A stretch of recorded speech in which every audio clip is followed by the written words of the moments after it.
The Boleyn Ground. Once the home to the likes of Bobby Moore, Trevor Brooking, Paolo Di Canio and Mark Noble, and once the home to over 30,000 West Ham fans. But in 2016 their home was lost, as a bidding war between the Irons and bitter rivals Tottenham Hotspur for the London Stadium resulted with West Ham finding a new home. Since leaving Upton Park, their move to the London Stadium has provided a lot of major teething problems that has seen fans make their feelings known through peaceful protests and taking more drastic measures to get their point across. But what has happened to the Boleyn Ground and those famous castles that stood outside? What does it look like today? What still remains of their old ground? Well, that's the question that we're going to be answering today, ladies and gentlemen. What has happened to Upton Park or the Boleyn Ground, depending on what you prefer to call it? Now, a lot of you may have some basic or vague understanding of what happened once this land was sold.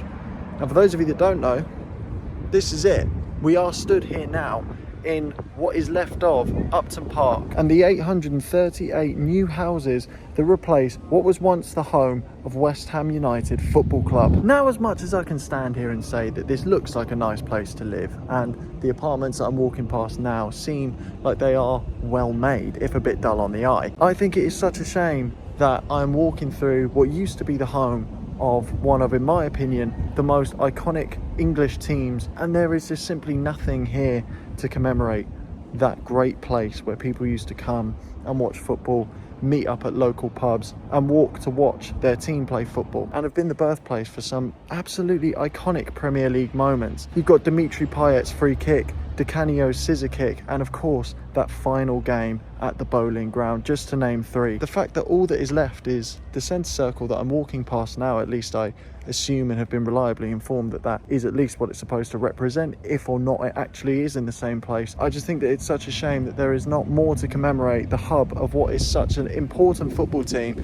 and what was their home for over 100 years. Nowadays, it is hard to imagine that this used to be the location where 35,000 football fans would congregate to go and support their teams week in and week out. And of course, it makes sense because the Gallia Group, the lot that West Ham ended up selling this property onto for 40 million back in 2016, they probably don't want people like myself or West Ham fans congregating here that regularly to go and reminisce of days gone by. But I just can't help but feel like it is such a shame and a disrespect to the fans that did used to come here and dedicate so much time and money to coming here, that there is nothing for them to remember this place by apart from a little centre circle, the statue of West Ham's World Cup winners, the infamous Boleyn pub, and a plaque that is dedicated to the memory of some of the West Ham fans that unfortunately lost their lives. But on the topic of what used to stand here, going back even further, one of the things that I found very interesting is before West Ham owned this stadium, the history of what it actually used to be used for. Now, what many people watching might not actually realise is the playing surface that ended up becoming Upton Park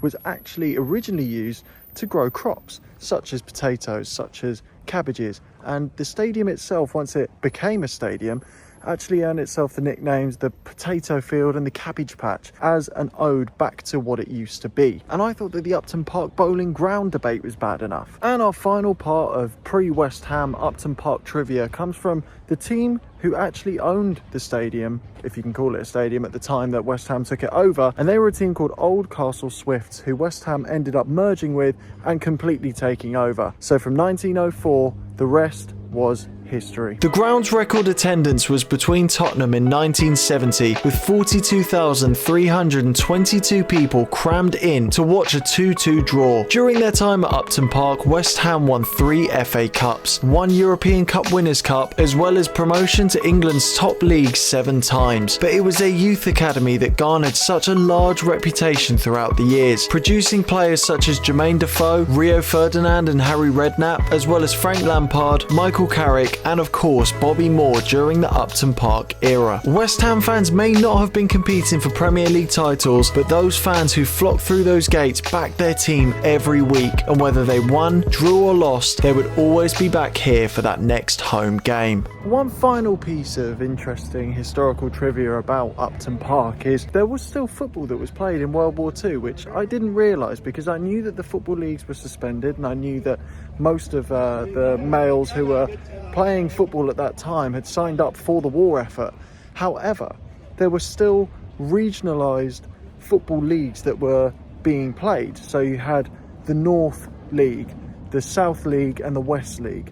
Now West Ham was still competing in the South League, and although they didn't win the championship at all, or the sort of regional division, what did happen during that time was a German V1 bomb was dropped somewhere nearby where I'm standing. As you can probably imagine, it's quite hard to find the specific spot where a bomb went off about 80 years ago. However, it destroyed part of the southwest stand, and some of the roads that I'm walking on now were also very heavily impacted. They moved away from the ground at that time and actually went on a 9-game, I believe, winning streak. And their first game back was against Tottenham Hotspur, who ended up going to win the league in 1944, and they lost. So not the happiest of homecomings, but a cool bit of trivia nevertheless. Everyone who watched football during the time that West Ham used to play here will have their own memories of Upton Park, all unique and specific to them. I know I certainly do. I'm a Chelsea fan, and I went to see my first Chelsea game in this stadium, and I believe I was somewhere up there in the West Stand, watching down as I watched my team beat West Ham 1-0.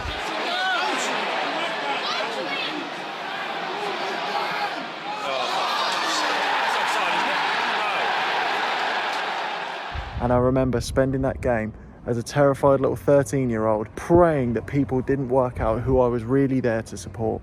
And ladies and gentlemen, I was one of the lucky few that managed to experience what this stadium was like in its glory days, and it truly was a very special ground, not just to look at, but also just to be a part of. And the West Ham faithful, the atmosphere that they used to create in that ground was something truly special, and something that has been hard to replicate since they've moved to the London Stadium. And I am genuinely interested, if any of you guys have any memories yourselves, comment them down below. If you've got any videos or anything like that, I'm going to leave an email in the description below.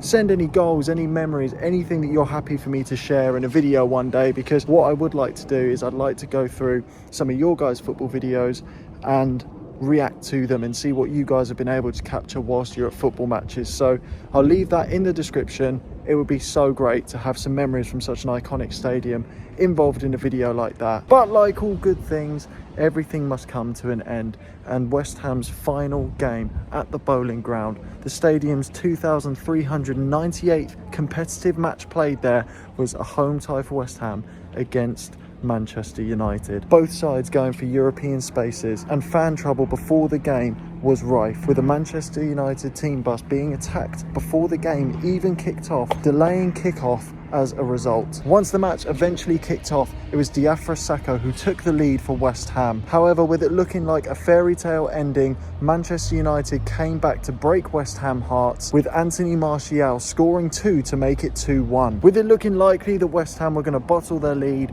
and bow out at Upton Park with defeat, Michail Antonio equalised for the Hammers, and in the 80th minute, it was the captain, Winston Reid, who headed the final goal scored at the Boleyn ground into the back of the net and sent the West Ham fans crazy. It was a Hollywood ending and a really special way to close down that stadium. And at full time, there was a closing ceremony for the stadium for all of those West Ham fans in attendance that even included a video representation of Bobby Moore turning off the Boleyn lights for the very last time. It was a special send-off that unfortunately marked the end of something so good in West Ham's history. And now this is what we are left with as the remnants of what once was Upton Park Stadium.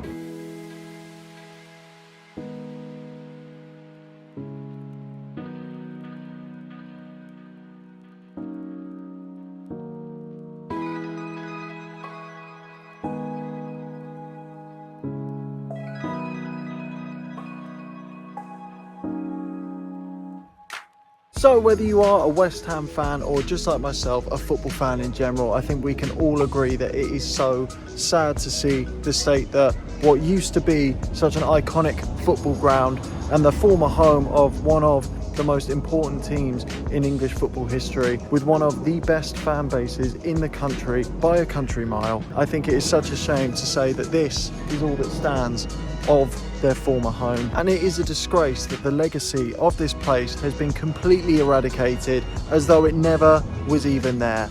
And I think that that for me is the saddest bit of all. All of those memories on the pitch and off the pitch completely ignored for the sake of more housing Obviously that's something that's important, something that is an ongoing issue with the population levels rising, but to not even pay a single ounce of homage to what was there before, I think is a complete disgrace. So if you have enjoyed this new style of video, ladies and gentlemen, please let me know and I will do another one, perhaps with a little bit more left for me to look at and look around.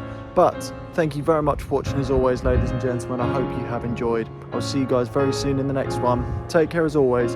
Peace and love.